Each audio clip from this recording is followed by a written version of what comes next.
नमस्कार। नेगेटिव या पॉजिटिव विचारधारा को छोड़ दीजिए।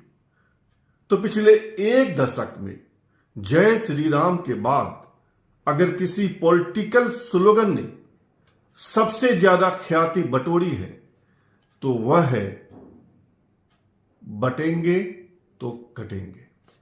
आज से 3 माह पूर्व आगरा की एक सभा में योगी आदित्यनाथ ने यह स्लोगन दिया था और तब शायद उन्हें भी नहीं मालूम होगा कि यह स्लोगन इतना हिट हो जाएगा। आज इस डायलॉग की जबरदस्त गूंज है। आरएसएस यानी राष्ट्रीय स्वयंसेवक संघ ने इसे अपना लिया है। महाराष्ट्र में आरएसएस की ओर से जो पर्चा बांटा जा रहा है उसमें इस डायलॉग का उल्लेख है। प्रधानमंत्री नरेंद्र मोदी दूसरे तरीके से इसी डायलॉग का उल्लेख कर रहे हैं। पॉलिटिकल पार्टियों में इतनी हलचल है कि अखिलेश यादव हो, मायावती हो, कांग्रेस हो, सभी इस डायलॉग का काट खोज रहे हैं और मुकाबले में अपना डायलॉग प्रस्तुत कर रहे हैं। फिर भी बटेंगे तो कटेंगे की धूम कम नहीं हो रही है। महाराष्ट्र और झारखंड के चुनाव में इस डायलॉग की इतनी धूम रही कि मुकाबले में कांग्रेस प्रेसिडेंट मल्लिकार्जुन खड़गे को उतरना पड़ा और खड़गे जी ने योगी को रगड़ा। पर योगी आदित्यनाथ ने बड़ी शालीनता से खड़गे जी को जवाब दिया। उस जवाब का उल्लेख मैं यहां नहीं करूंगा, लेकिन मैं यह जरूर कहूंगा कि इस डायलॉग की लोकप्रियता जबरदस्त है और यह तमाम हिंदी प्रदेशों में टॉकिंग पॉइंट बना हुआ है। अब आइए मुद्दे पर कि इस डायलॉग से योगी आदित्यनाथ को क्या मिलने वाला है। वरिष्ठ पत्रकार केपी मल्लिक ने एक लंबा चौड़ा लेख लिखा है और उन्होंने उस लेख में लिखा है कि योगी आदित्यनाथ अब एक व्यक्ति नहीं रहे, विचारधारा हो गए और इस डायलॉग के बाद उनकी लोकप्रियता चरम पर है। वे इतने लोकप्रिय हो गए हैं कि विरोधी दलों के नेताओं को सांप सूंघ गया है और उनके अपने दल में यानी बीजेपी में भी बड़े बड़े नेताओं को यह नहीं सूझ रहा है कि योगी की बाढ़ को कैसे रोके। यह वरिष्ठ पत्रकार केपी मलिक ने लिखा है।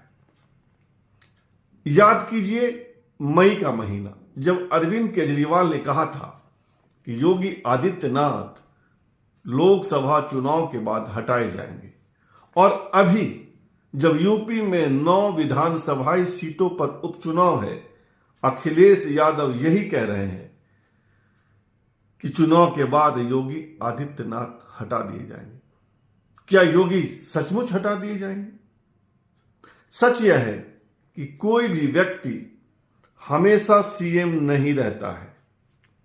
योगी आदित्यनाथ भी हमेशा सीएम नहीं रहेंगे, लेकिन राजनीतिक गलियारों में एक चर्चा इन दिनों जबरदस्त है कि योगी को इस डायलॉग का इनाम मिलेगा, क्योंकि बीजेपी के समक्ष हमेशा यह प्रश्न रहा है कि अगर योगी यूपी के मुख्यमंत्री पद से हटते हैं या उनसे यह दायित्व हटा लिया जाता है तो उन्हें कहां बैठाया जाए, उन्हें कौन सा पद दिया जाए, उन्हें कौन सा काम दिया जाए।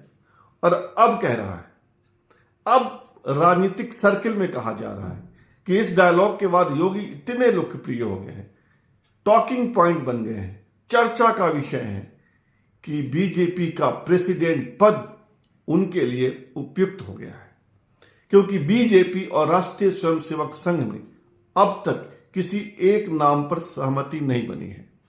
एमपी के पूर्व मुख्यमंत्री शिवराज सिंह चौहान, राजस्थान की एक्स सीएम वसुंधरा राजे सिंधिया, महाराष्ट्र के एक्स सीएम देवेंद्र फडणवीस सहित अब तक 28-30 नामों पर विचार हो चुका है, लेकिन कोई भी ऐसा नाम नहीं है जिस पर राष्ट्रीय स्वयंसेवक संघ और बीजेपी के टॉप यानी नरेंद्र मोदी और अमित शाह के बीच सहमति बनी हो। हालांकि बैठकों का कई दौर शुरू हो चुका है और अब यह कहा जा रहा है, लिखा जा रहा है, माना जा रहा है कि राष्ट्रीय स्वयंसेवक संघ योगी आदित्यनाथ को बीजेपी प्रेसिडेंट बना देगा और यूपी की कुर्सी के लिए दूसरा उपयुक्त पात्र ढूंढा जाएगा। याद कीजिए, एक समय था जब गुजरात में योगी नहीं, मोदी यानी नरेंद्र मोदी बहुत ही लोकप्रिय हो गए थे। तब पार्टी की प्रमुख नेता सुषमा स्वराज नाराज थी, वेंकैया नायडू नाराज थे और भी अनेक लीडर्स नाराज थे। लेकिन संघ के दबाव में राजनाथ सिंह ने नरेंद्र मोदी को बतौर पार्टी प्रेसिडेंट, नरेंद्र मोदी को पीएम पद का कैंडिडेट घोषित किया था।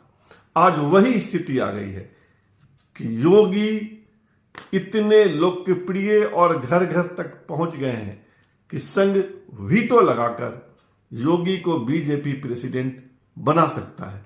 और ऐसी स्थिति में अखिलेश यादव की बात सही साबित हो जाएगी कि विधानसभा के उपचुनाव के बाद योगी सीएम नहीं रहेंगे और अरविंद केजरीवाल की बात भी सही हो जाएगी कि लोकसभा चुनाव के बाद योगी पद से हटा दिए जाएंगे। क्या सचमुच ऐसा होने वाला है? गारंटी नहीं, पर हो सकता है, क्योंकि इस पर मंथन भी हो रहा है, चर्चा भी चल रही है। फिलहाल इतना ही और आपसे आग्रह है कि आप इस चैनल को सब्सक्राइब कीजिए, ज्वाइन कीजिए, लाइक, शेयर और कमेंट कीजिए। शुभ रात्रि, सब्बा खैर।